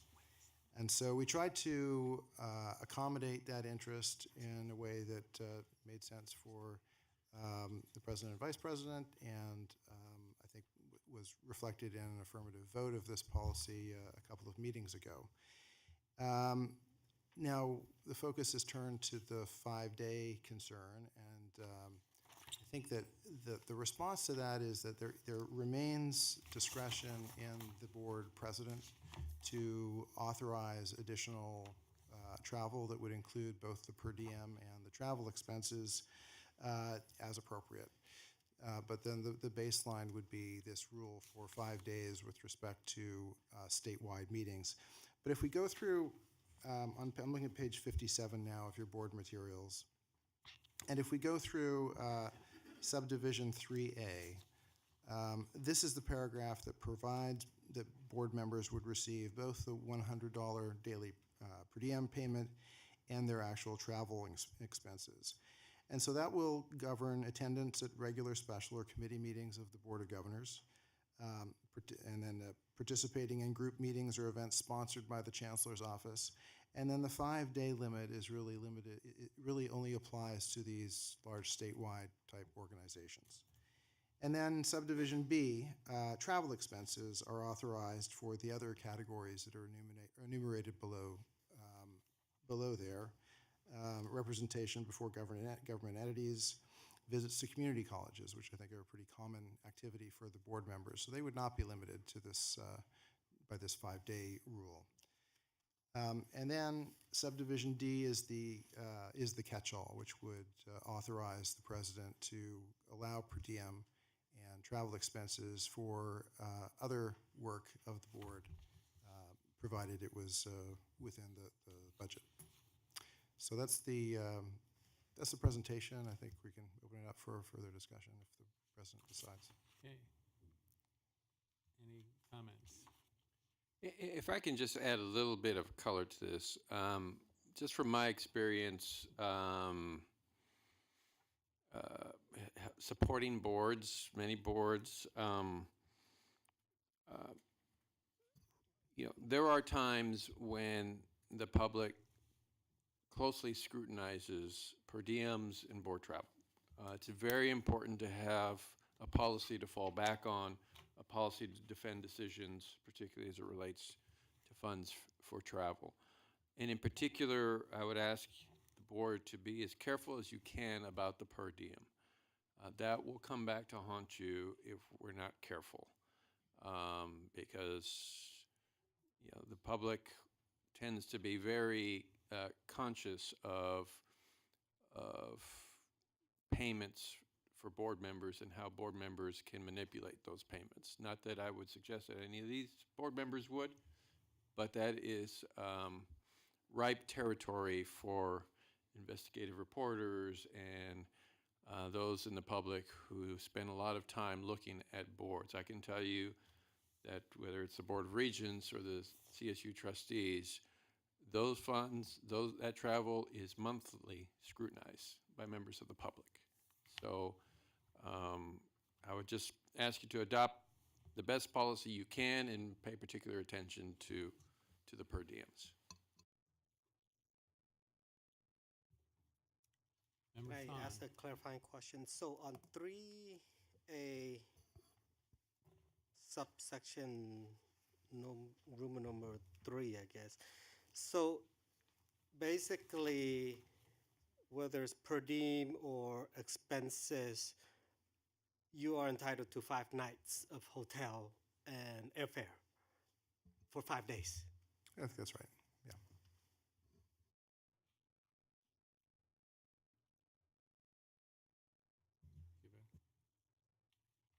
Any other comments? Move approval of the new guidelines. So moved. Second, second by Member Avalos. Is there you said there was I'm sorry, there was a public comment on this. I apologize. And he comes, and it's John Stanskus again. Just sit in the front row. Yeah, why don't you sit in the front row, John? I'm still John Stanskus from the Academic Senate. Good afternoon, everyone. This is a board policy, and how you choose to operate is up to you. I would just add for your consideration that the Academic Senate has always appreciated when the Board of Governors is able to attend our plenary sessions, and faculty really appreciate seeing you there. And knowing that you are interested in learning and hearing the debate, and understanding the viewpoint of the Senate. I am certain that other stakeholder groups would like you to be there as well, and to hear that. And I would just caution you to not tie your hands so tightly that it becomes impossible to attend those things. Thanks. Thank you. Okay, we have a motion and a second. All in favor, say aye. Aye. Any opposed? You opposed? And you're opposed as well? Member Fawn and Member Walker Griffin? Any abstentions? Okay. Tom, I just want to say something. In the 10 years that I've served on this Board of Governors, there hasn't been a problem that was brought to my attention. I think you and the chancellor and the staff are doing a great job, though, in bringing a framework and guidelines so that will enhance our transparency and our accountability to the public. And so I want to salute you for that. But I want to say that this is all done out of a proactive leadership stance, not out of a sense that there had been problems in the past. Absolutely. Thank you. Member Anderson. Also, at least from a new board member standpoint, I think it would be helpful, like you gave us today, the schedule of the Board of Governors meetings. If you could give us that master calendar so that we can plan out our year to make sure we can go to the Academic Senate and other events. We can certainly put together a calendar of all the major conferences and events. Many others pop up during the year, and we'll certainly provide you that information. But for the General Assembly, the CCLC events, the Academic Senate events, those are scheduled out well in advance. We can certainly do that. Okay. So we have completed our very stressful action agenda for the day, where we've actually generated some no votes and a lot of drama. So now we'll move on to a public hearing on regulations related to reports on the district's financial conditions. This is a first reading and public hearing for proposed regulatory amendments to eliminate the requirement that community college districts submit to the Chancellor's Office a fourth quarter financial status report. The Chancellor and staff will now provide information on this item. Thank you very much. Hopefully this is relatively straightforward. These regulations currently deal with financial data that districts submit to us. We collect financial data through two processes. One, we collect quarterly reports from each of the districts, and then we also collect an annual report. The fourth quarter report and the annual report generally have or should have the same information. The annual report tends to be more accurate, and it's due October 10th. The fourth quarter report is due earlier, October 15th.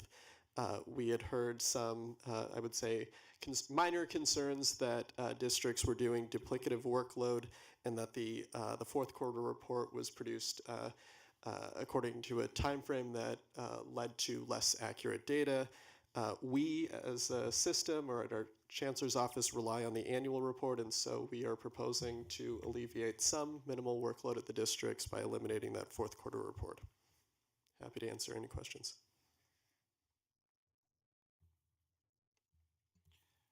Okay. And this is a first reading, so you'll see this again at the next meeting. Yes. The public hearing on item 3.1, the proposed amendments to California Code of Regulations, Title 5, Section 58310, is now open. The purpose of the hearing is for the Board of Governors to receive comments and testimony from members of the public regarding the proposed regulations. At this time, the floor is open for comments from the public.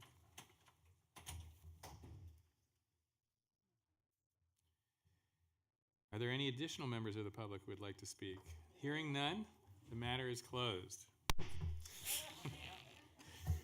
This concludes the public hearing on this matter.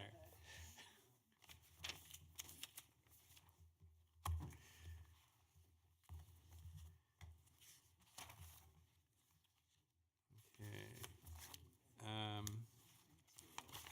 Now we're on item 4.1. Okay, update on the disaggregation of ethnicity data.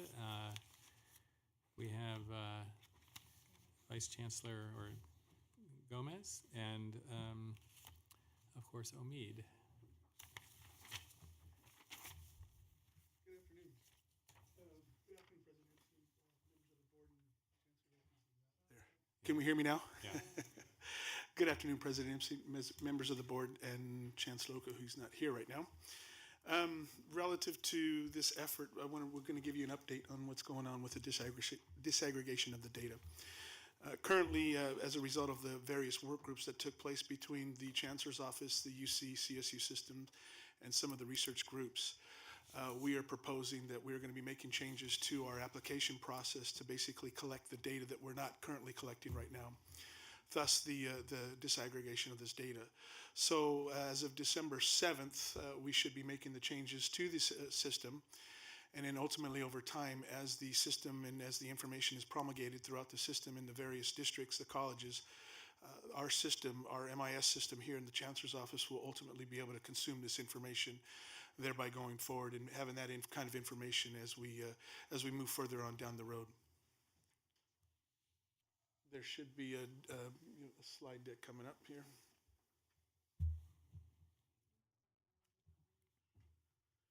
So as an example of what we're trying to accomplish, specific communities, ethnic groups, we're not capturing the good information. So the Hmong community is one particular community where we want to basically disaggregate the data and capture more information relative to this particular diverse ethnic group in terms of how many are coming forward and how many are moving forward.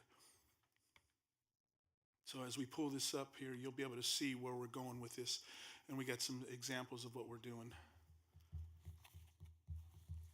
I mentioned that will be the changes will take place to the online application process as of December 7th, in which particular case we'll be going from 21 different types of data fields to 194 different types of data fields, capturing a good majority of the information now. So as you can see, it's quite expanded.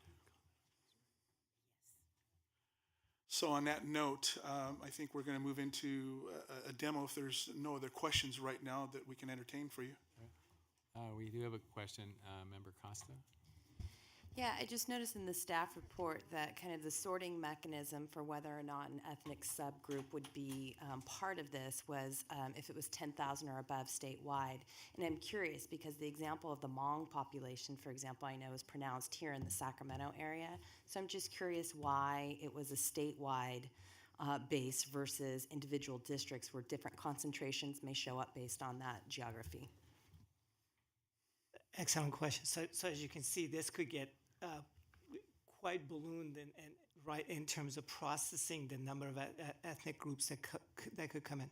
So the reporting of race and ethnicity is done on the application, which is a statewide application, then it's collected and then reported, obviously, once they're enrolled, right? And so when the group met with CSU and UC and our own ethnic group categorization, put that all together, it was pages and pages of.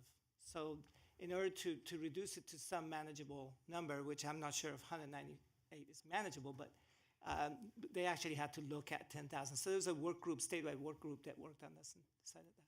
That's an excellent point. Oh, Member Shaw.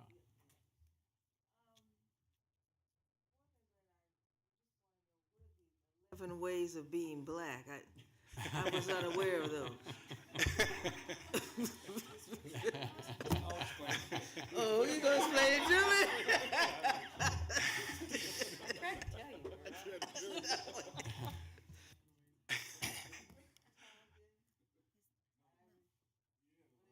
No. It's, you can answer it. I'm going to defer to Amelia on that one. I'm sorry. I think we have pictures or snapshots of some of these categories, but we haven't expanded all of them. So I don't know if I have an exact number for you or categorization for the African Americans or the black. Can you circulate group. that list of all of them so that we I'm sorry? Can we see the list of all of them, just so we have a better sense of that at some point? We can certainly send you the list of It was all very of them. confusing to see Absolutely. this, and so. Absolutely. I think once you see the demo of the screens where the students have to respond, it might make a little more sense. So if we could. Member Shaw. I'm not sure. I mean, I've got Valerie on my mind. Valerie on my mind. Vice President Haynes. Okay. Not that I wouldn't want to be Valerie. It's just that I'm not Newly Valerie. elected Vice President. Okay. So, as part of the African American Black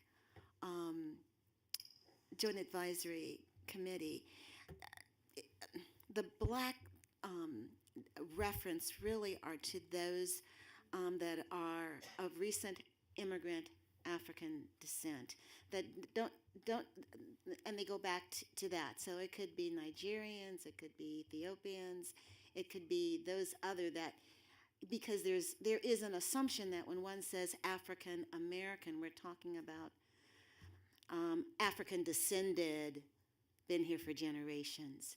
Now, Black was the only word we came up with, and I'm not certain if a student who fills out that application will see that the same way. That becomes the question on an application process. I think we do have to ask some questions about that. But it was delineating those relatively one or two generation or new immigrants that are coming from Caribbean, even Brazilians who are of African descent. But anyway, so that's the reason for that. Okay. Thank you. Could we do a demo? Could we Sure. show the demo? Okay. Let me show you briefly what this looks like, how this translates into action. So currently, what you see on the screen is what the application section looks like on race and ethnicity. By federal law, the Hispanic or Latino group is separated from all other categories. And so if you can choose yes or no on Hispanic or Latino, and then there are other categories you can choose. Now, those are checkboxes, which means you can choose multiple items. So you could say I'm Indian and Chinese and Japanese and Korean. You can choose 4 or 5 or as many as the student chooses. The new proposed state, which will go into production on December 7th, follows the same model. The categorizations that you see there is federal breakdown. Again, Hispanic is separate from Asian, American Indians, and so forth. And then once you, let's say, choose one of those categories, it expands. I'm going to show you some of those expansions. So if you choose Hispanic or Latino, it expands out to as many groups that are representative in large numbers in our state. And then if you choose Asian, it breaks down certainly a lot more refined as what we collect today. Again, I just want to remind you that those are checkboxes, so you can say I'm Afghan and Vietnamese and Black are one of the categories. And if you choose Native Hawaiian or other Pacific Islanders, you can choose different categories. We didn't break out or open up in terms of this demo American Indians or Alaskan Natives. So those, as you can imagine, is every tribe in the state, so 110 different categories would expand on that one. So this would be quite elaborate as the student expands these areas and wants to choose. Now, this will go into production in December, as we said, for us to collect the data. We're still working on best models to do drill downs on our reports and dashboards on so many different categories. Because as you can imagine, we want to see student success, and then we'll have to drill down to all these different categories that we have to decide how to design and model that for presentation layers.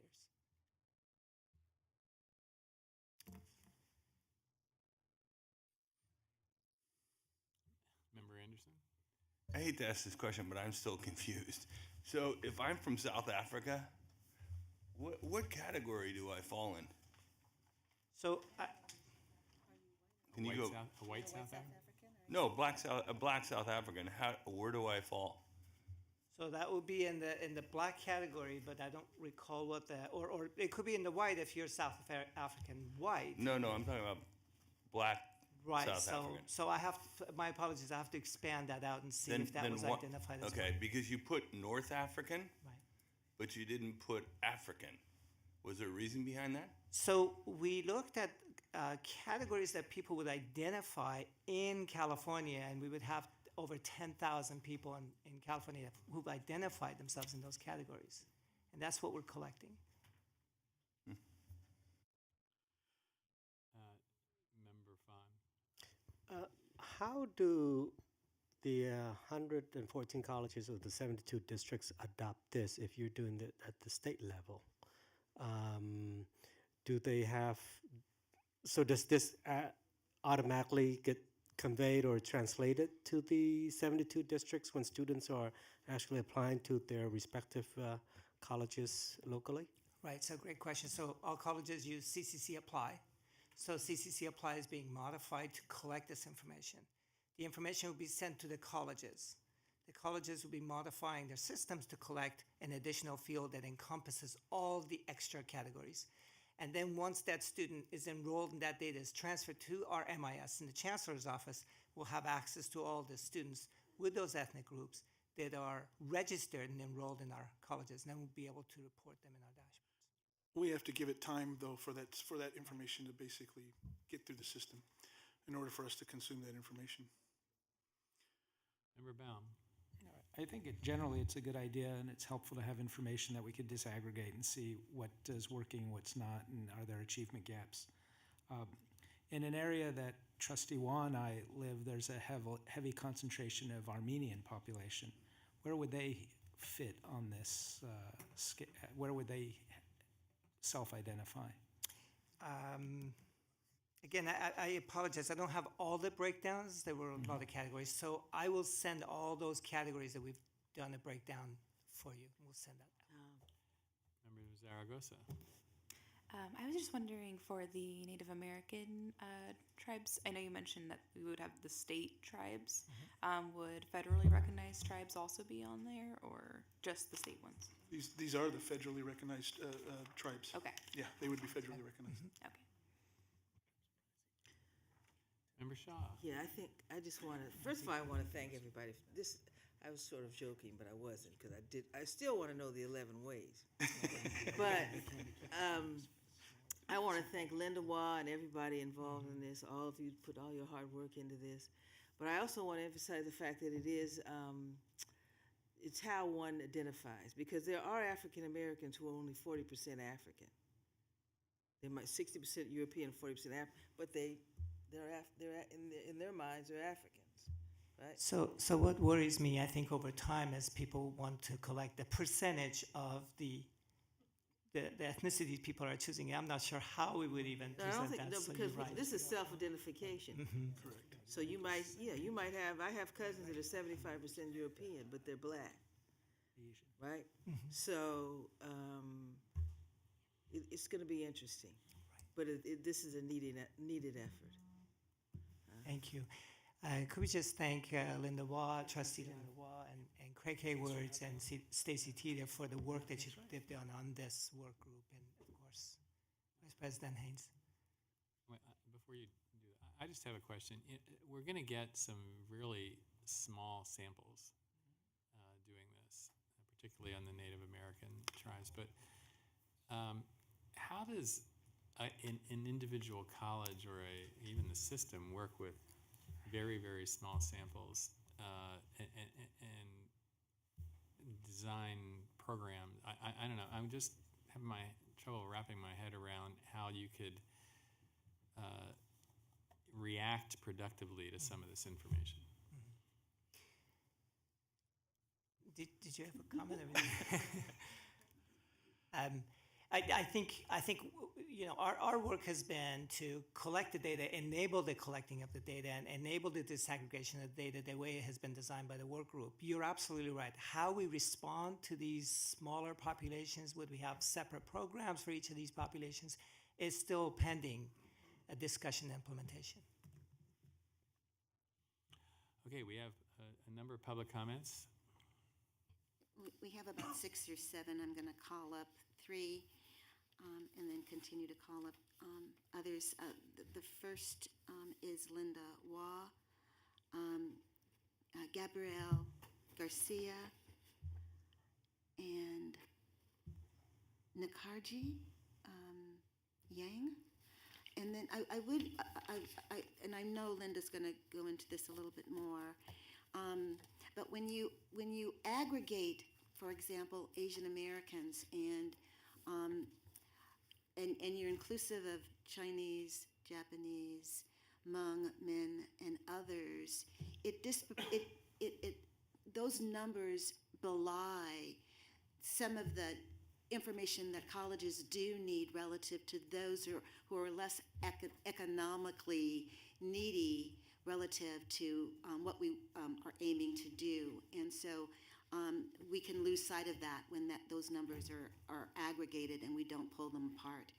And that's just my only comment, but I know that others will talk about the issues for themselves. So, Linda?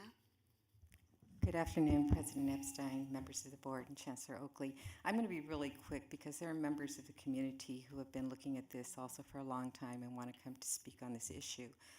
But I just really wanted to thank the Board of Governors for all of their support on this, the Chancellor's Office and Omid and all of the staff for having done this. This has been a long standing issue, especially in the API community, where many of you know we are the model minority, but in truth, there are so many factions of APIs, and so that was the first group. I'm not only here representing trustees, but I'm here representing the 4 caucuses of the League. It's the Asian Americans, the African Americans, the Latinos, and the veterans who have asked for this disaggregated data. So while the APIs were the first group where we knew this had to be disaggregated, we also heard from our brothers and sisters from the African Americans and the Latinos and the veterans that they also need this disaggregated data. And in speaking to, what do you do with this data? It was one of the questions that Vice Chancellor Ton Quinlivan asked me. She says, okay, if we do all this work for you, then what will you do? And the importance is that we then have our communities and those colleges then look at where we have those gaps for those communities so that we can better address those issues.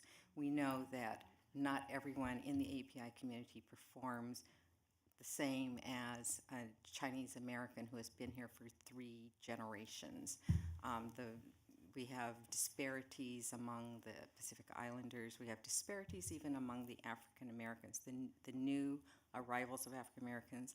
I just attended a conference of Chinese from the Caribbean who are a mix of African, Latinos, and Chinese, all very different and all having different needs. I also want to, there were several community members who are here, but there are community members from the Governor's API Advisory who wanted to be here, and also Dr. Lois Takahashi, who did much of this research for UCLA, but they got the flu. So I'm going to go ahead and defer to the rest of the community members who want to talk about what the impact is to their communities for taking on this initiative. So thank you all for all of your work and for supporting this. Thank you.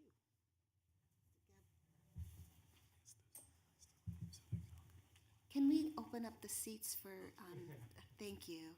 So I'm going to also call up, and I'm sorry, Nkaji, am I pronouncing, what is it? It's Kauia Yang. And then the third one is Manny Rodriguez. Okay, good afternoon, folks. My name is Gabriel Garcia. I'm representing the Asian American and Pacific Islander Coalition Helping Achieve Racial and Gender Equity, which is a mouthful, so we call it AAPI Charge. And Charge is a statewide coalition of organizations all around the state that work with Asian American and Pacific Islander youth. And one of our main goals is to bring visibility to the diversity of AAPI youth all around the state, which is why we are here in support of this proposal today. The API category is very diverse, and for us to recognize that as Californians, we should be demanding that this data is not only disaggregated, but visible to institutions and to the community at large. To a question that was posed earlier by President Epstein, we know that some of these communities are incredibly small. So by bringing some of their data to light, we hope that we've seen examples of clubs like Pacific Islander Club on a campus where it might only be 5 students, but the fact that they all have each other makes a difference in their education. To continue on, as if we're not having these categories be separated and disaggregated, the challenges that youth within those categories are experiencing remain completely invisible, especially when it's all aggregated up into that Asian American category.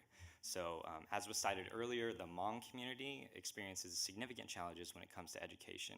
But as long as it's being reported under Asian American, those challenges will not be recognized by institutions, and especially when it comes to devoting resources in places like Fresno, which has one of the largest Hmong communities in the country, we're not going to see that kind of institutional will, or we're not going to see the ability for communities to advocate for those resources to be devoted to those students that are receiving education at those community colleges.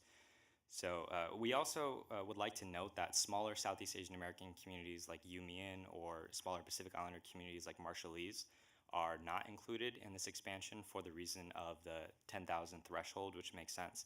But for those communities, those needs will remain invisible. So just being mindful, looking forward about how we can continue to capture those needs. Ultimately, we understand that this is a monumental step towards education equity for these communities.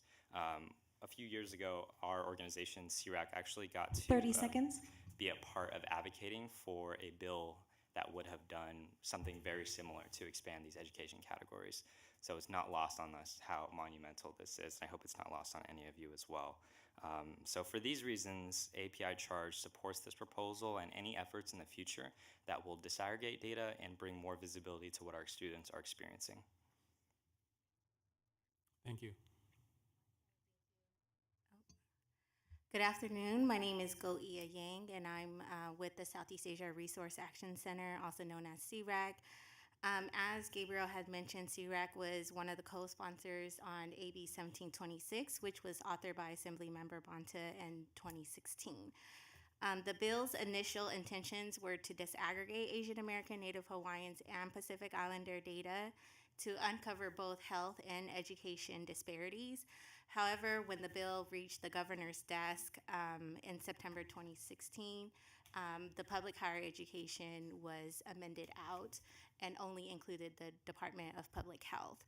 And so we are very appreciative of the Chancellor's Office and really taking the charge and moving this forward and continuing to be committed to disaggregating data for the AAPI community. As well as we want to appreciate the work group and Linda Wall's leadership. Just a little bit about the Southeast Asian community, and maybe you're like, we don't need a history lesson, but I'm going to go right into it. So California consists of the largest Asian American population. the second largest Native Hawaiian and Pacific Islander population. And with that, California consists of the largest Southeast Asian population. In the US, we number about 3 million, and 1 million resides in California. And when I say Southeast Asian, I'm talking specifically about Cambodian, Hmong, Yumian, Lao, and Vietnamese Americans, those who were impacted by the wars in Cambodia, Laos, and Vietnam, and came here as refugees. Upon arrival to the United States, most Southeast Asian refugees were resettled in low-income neighborhoods, which, we could imagine. It was plagued with crime, broken school systems, and so to think about the social determinants of education success, right?